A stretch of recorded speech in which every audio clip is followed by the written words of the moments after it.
చూడండి, మనందరి జీవితాలలో యుద్ధాలు ఉన్నాయి. మనందరము యుద్ధం చేసేవారమే. యుద్ధము లేని జీవితం లేదు, యుద్ధము లేని కుటుంబం లేదు.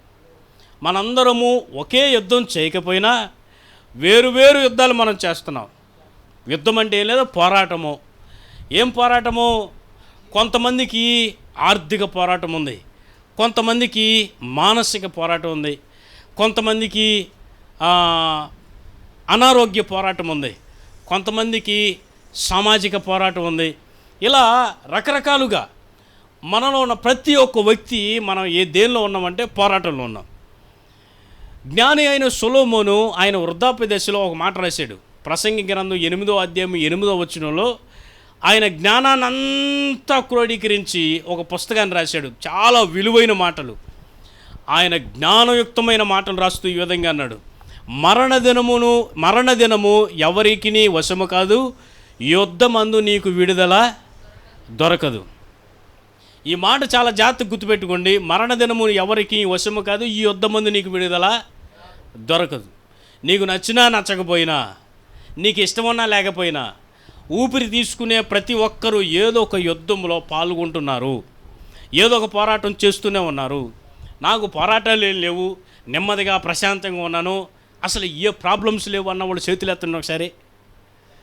చేతులెత్తే ధైర్యం మీకు లేదు, మీకే కాదు, ప్రపంచంలోనే ఎవరికి లేదు. మనందరం కూడా ఒక పోరాటంలో ఉన్నాం. అయితే ప్రదేవుని మెట్ల ప్రపంచంలో అందరికీ పోరాటాలు ఉన్నాయి.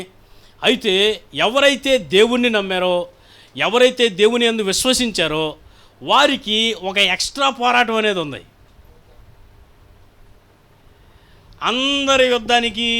అందరికీ కొన్ని యుద్ధాలు ఉంటే దాంతోపాటుగా ఒక ఎక్స్ట్రా యుద్ధం అనేది దేవుని నమ్ముకున్న వారికి ఉంది. అసలే ఉన్న యుద్ధాలతో మనం సావలేక సత్తంటే మళ్ళీ ఇంకే ఎక్స్ట్రా యుద్ధం ఏంటి అని మీరు అనుకోవచ్చు. ప్రదేవుని బిడ్డలారా గమనించండి, ఎవరైతే దేవుని యందు విశ్వసించారో వారికి ఉన్న ఇంకొక యుద్ధం ఏంటంటే ఆత్మీయ యుద్ధం, ఆత్మీయ పోరాటం. మనందరికీ మరొక యుద్ధం ఉంది కామన్గా. నాకు ఆర్థిక పోరాటం ఉండొచ్చు, మీకు లేకపోయి ఉండొచ్చు. మీకు అనారోగ్య పోరాటం ఉండొచ్చు, నాకు లేకపోయి ఉండొచ్చు. లేకపోతే మరి ఇతర మీకు మానసికంగా పోరాటమో, లేకపోతే నాకు లేదా మనందరికీ ఒకే రకమైన బాహ్య పోరాటాలు ఉండకపోవచ్చు. కానీ మనందరికీ కామన్గా ఒక యుద్ధం లేదా ఒక పోరాటం ఉంది. ఆ పోరాటం ఏంటంటే ఆత్మీయ పోరాటం. ఆత్మీయ పోరాటం. మరి క్రైస్తవులు అనబడే వారు అందరికీ ఆత్మీయ పోరాటం ఉందా అంటే లేదండి. క్రైస్తవులు అనబడే వారందరికీ ఆత్మీయ పోరాటంలో పాల్గొనట్లేదు. పోరాటం ఉంది కానీ పాల్గొనట్లేదు. ఎందుకనంటే ఇందులో చాలామంది క్రైస్తవులు పోరాడలేక, నిలబడలేక, శత్రు బలముని ఎదుర్కొనలేక చతికిల పడిపోయి, శత్రువుతో రాజీ పడిపోయి, శత్రువుతో చేతులు కలిపేసి వారి పోరాటాన్ని ముగించేసి ఆత్మీయంగా చచ్చిపోయి శవాలుగా తిరుగుతున్న క్రైస్తవులు కూడా ఈ లోకంలో చాలామంది ఉన్నారు. క్రైస్తవుడు అనబడేవాడు ప్రతివాడు పోరాటం చేస్తున్నాడు. ఆత్మీయ పోరాటం లేదు కదా.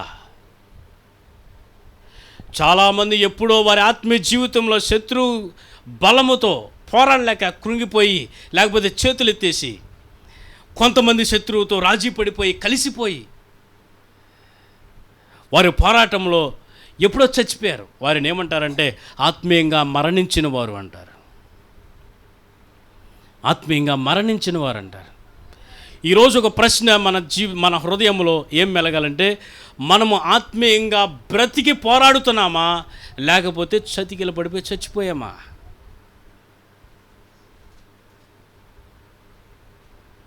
ఆత్మీయంగా ఏ విధంగా మరణిస్తారు? శత్రువుతో రాజీ పడిపోయినప్పుడు. ఏ విధమైన రాజీలు? పరిశుద్ధంగా అందరూ ఉంటారంటారా? మనిషి తప్పు చేయకుండా ఏ విధంగా ఉంటాడు? దావీదంతటి వాడు తప్పు చేశాడు కదా, వారు 6 తప్పు చేయలేదా? అబ్రహాము తప్పు చేయలేదా? పేతురు అబద్ధం ఆడలేదా? ఇవన్నిటినీ తీసుకొచ్చి వారి శరీరాశ, నేత్రాశ, జీవపు డంబములకు వారు లొంగిపోయి వాక్యాన్ని వక్రీకరించి పరిశుద్ధతలో నిలబడలేక, పోరాడడానికి మనస్సు లేక, ఇష్టం లేక ఆత్మీయ జీవితాల్లో చచ్చిపోయిన వాళ్ళు చాలామంది ఉన్నారు. ఈరోజు సూటి ప్రశ్న, దేవుడు అడుగుతున్న ప్రశ్న, మీరు ఆత్మీయంగా ఇంకా బ్రతికి పోరాడుతున్నారా, లేకపోతే శత్రువుతో చేతులు కలిపి లోకంతో రాజీ పడిపోయి భక్తే నా జీవితమే అని రెండు వేరువేరుగా చూస్తున్నారా? మందిరమేనండి, నా బ్రతికేనండి. భక్తి వాక్యమే, నేను చేసే పనులు, నా వ్యాపారం నాదే అని రెండింటిని విడివిడిగా చూస్తున్నారా? క్రైస్తవ జీవితము భక్తి వేరు, జీవితం వేరు కాదు. క్రైస్తవ జీవితంలో రెండు జీవితాలు లేవు. నీ భక్తి జీవితమే నీ ప్రవర్తన ఉండాలి. నీ బాహ్య జీవితంలో నీ భక్తి కనపడాలి. నువ్వు అక్కడ ఏదైతే నేర్చుకున్నావో అక్కడ బయట నువ్వు జీవించి చూపించాలి. ఇది మన భక్తి జీవితము. మనం నిలబడాలి. ఎప్పుడైతే శత్రువుతో ఒక రాజీకి వచ్చేస్తామో అప్పుడే మనం మరణించినట్టు లెక్క. ప్రకటన గ్రంథంలో ఒక మంచి మాట దేవుడు రాసి ఉంచాడు మనందరికీ. జీవించుచున్నావన్న పేరు ఉన్నది కానీ నీవు మృతుడవే. ఒక చక్కటి పాట నా చిన్నతనంలో వచ్చింది. నేను క్రొత్తగా బైబిల్ కాలేజీ నుంచి వచ్చిన తర్వాత ఆ మందిరంలో ఉన్నప్పుడు ఒక అన్న పాడేవాడు, జీవించుచున్నావన్న పేరు ఉన్నది, నీవు మృతుడవే.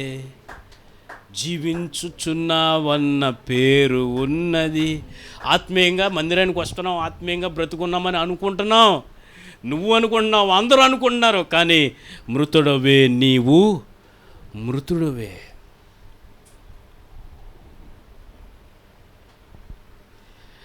మరి నేను ఎలా కనుక్కుంటానయ్యా, నేను ఆత్మీయంగా నేను బ్రతికున్నానని ఏ విధంగా నేను తెలుసుకోగలను అంటే, మీకు పోరాడాలి, నిలబడాలి అన్న ఆశ మీకుంటే మీరు నిజంగా ఇంకా యుద్ధములో పాల్గొనడానికి అవకాశం ఉందని అర్థం.